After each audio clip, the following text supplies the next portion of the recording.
wabarakatuh. Selamat pagi, Bang.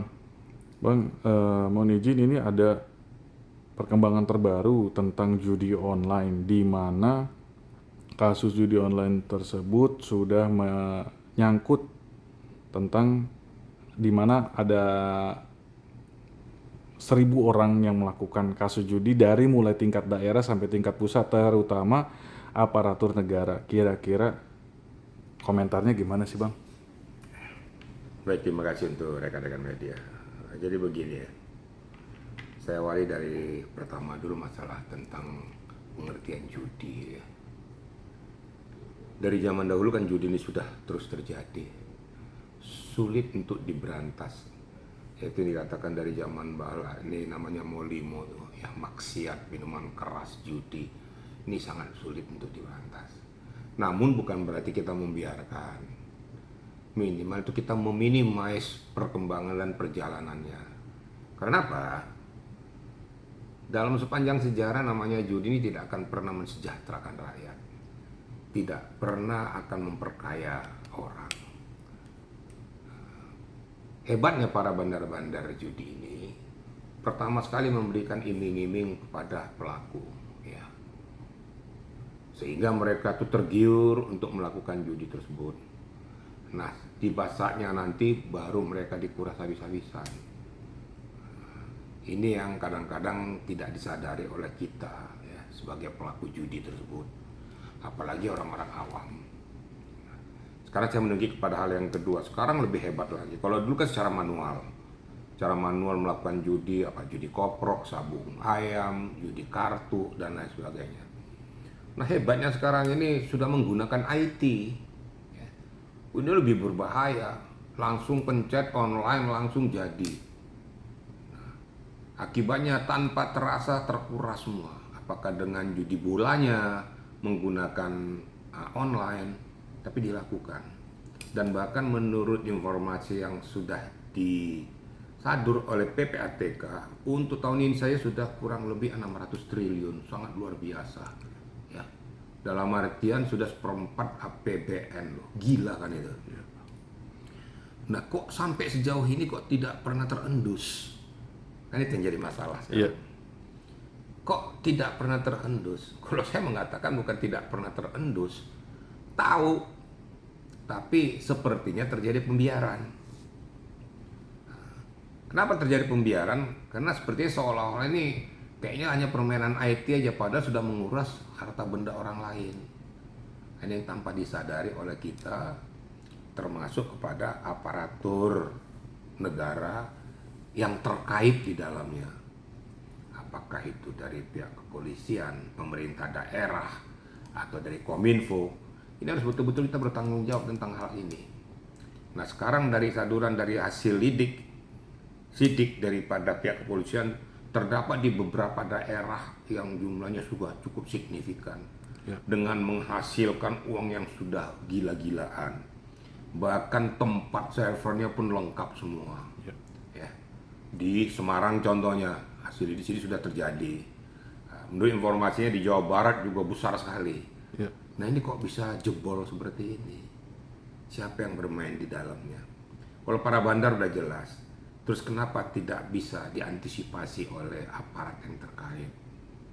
Nah, ini yang jadi perlu pemahaman kita bersama agar bagaimana kita betul-betul mengamankan perintah presiden tersebut. Saya berharap jangan ada lagi yang main.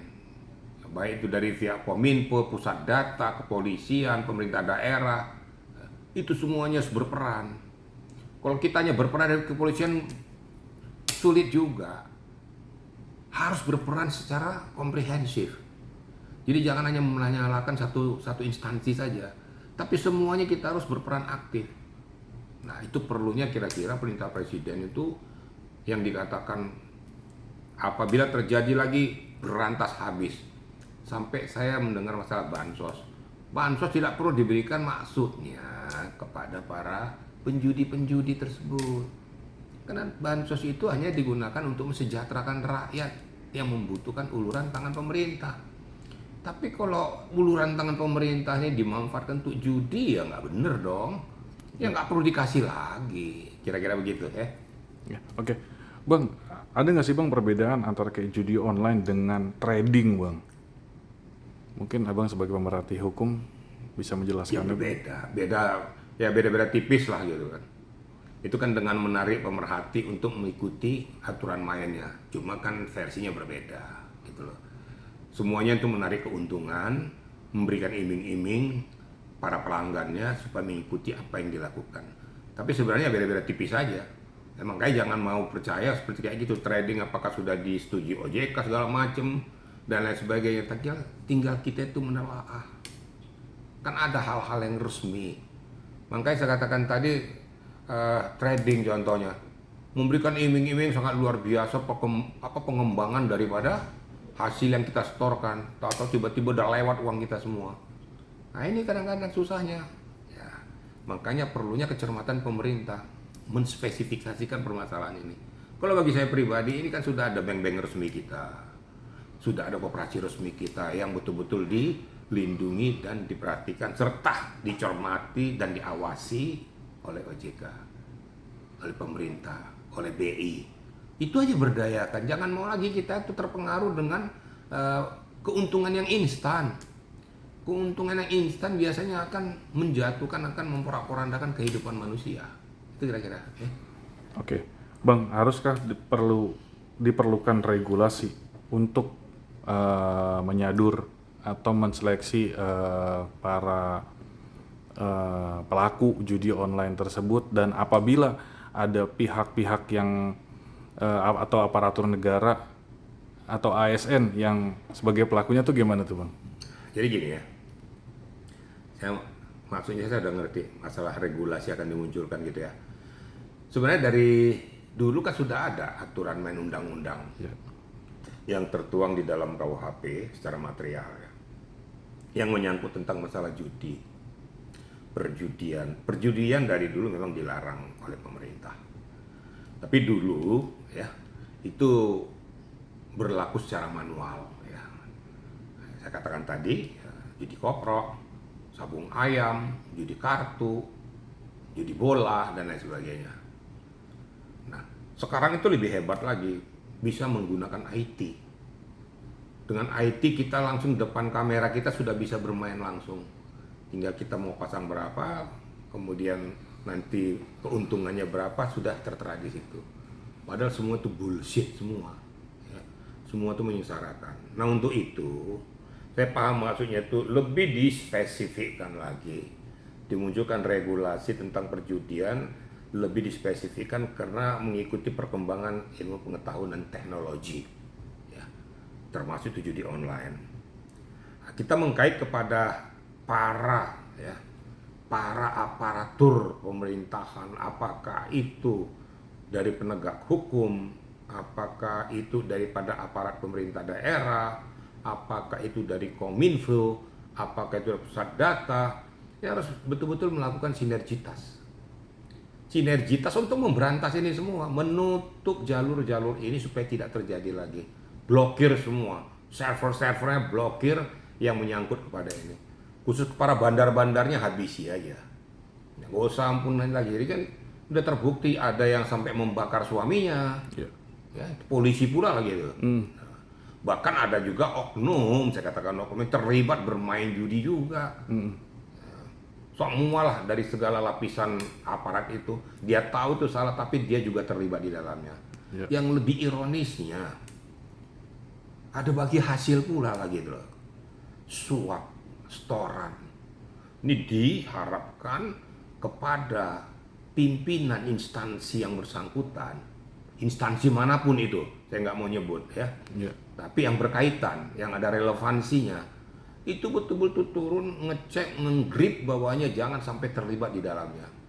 Bahkan perjalanan judi online ini dibocorkan kepada para bandar-bandar ini karena mendapatkan setoran. Dibilang nggak ada, jangan bilang nggak ada, itu udah fakta kok. Cuma itu kan oknum. Itu harus dibabat habis, berikan sanksi yang terberat. Bukannya kamu memberantas judi kok masuk dalam arena tersebut, maka menerima hasil daripada judi tersebut. Itu kan hasil maksiat namanya itu. Jadi saya katakan peran serta itu jangan ada pilih dulu, perintah presiden amankan. Kalau perintah presiden amankan berarti secara tidak langsung mengatakan siapa yang terlibat di dalamnya aparat pemerintah yang terkait, berikan sanksi yang terberat. Kalau masyarakatnya dapat 2 tahun 3 tahun umpamanya, aparatnya ini berikan 5 kali lipat. Nah sekarang bukan hanya menyangkut ke situ aja, kepada para artis-artis juga tuh udah kena itu. Ya. Ada juga. Jadi inilah. Jadi semua secara simultan saya ambil secara komprehensif aja. Siapapun yang ada di dalamnya, lakukan tindakan yang betul-betul komprehensif untuk memberantas ini. Gitu kira-kira. Oke. Bang, berbicara soal devisa, Bang. Untuk negara-negara lain kan judi kan dilegalkan karena dia memberikan devisa buat negara. How come, bagaimana kalau kayak di Indonesia dilegalkan supaya menjadi itu devisa tuh gimana tuh, Bang? Ya kalau bagi saya sendiri ya sangat-sangat amat tidak setuju. Ya. Karena apa? Ya devisa buat negara, tapi rakyat yang di bawah garis kemiskinan, yang teriming-iming untuk hidup lebih layak, lebih sengsara lagi. Sangat tidak layak dan sangat tidak arif dengan menggunakan itu sebagai devisa negara. Kalau di negara maju ya kalau kena dia tidak beriman dan lain sebagainya silakan saja. Kita nggak usah mengikuti, kita kan punya kultur sendiri. Kita kultur budaya timur kita yang mempunyai ketuhanan, yang punya keimanan, ya jangan terpengaruh dengan budaya-budaya barat. Nah, mereka mengatakan dengan alasan ini sebagai sumber devisa, hanya mikirin negara, tapi nggak mikirin dampaknya kepada masyarakat. Nah, kita nggak usah ikut-ikut gaya-gayaan dengan negara luar lah. Kita berbicara dengan negara Republik Indonesia saja yang harus kita sejahterakan dari segala aspek. Begitu kira-kira ya. Ya, oke. Bang, terakhir Bang, pesan untuk masyarakat Bang. Pesan saya untuk masyarakat ya, tolong pahami tidak akan pernah judi itu akan mensejahterakan dirimu. Hindarilah itu. Marilah kita hidup layak, bekerja, mencari nafkah kehidupan yang telah diberikan oleh Yang Maha Kuasa sesuai dengan potensi kita masing-masing. Jangan mau percaya dengan judi, mau manual kayak itu, mau online kayak itu, pasti mudarat semua. Pasti akan membawa sengsara. Itu harapan saya pada masyarakat.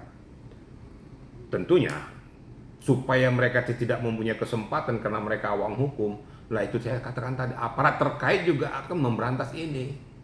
Kemudian server mereka juga ditutup sehingga tidak bisa lagi masuk di dalam HP, sehingga mereka tidak tahu lagi. Ini kan peluang. Ya.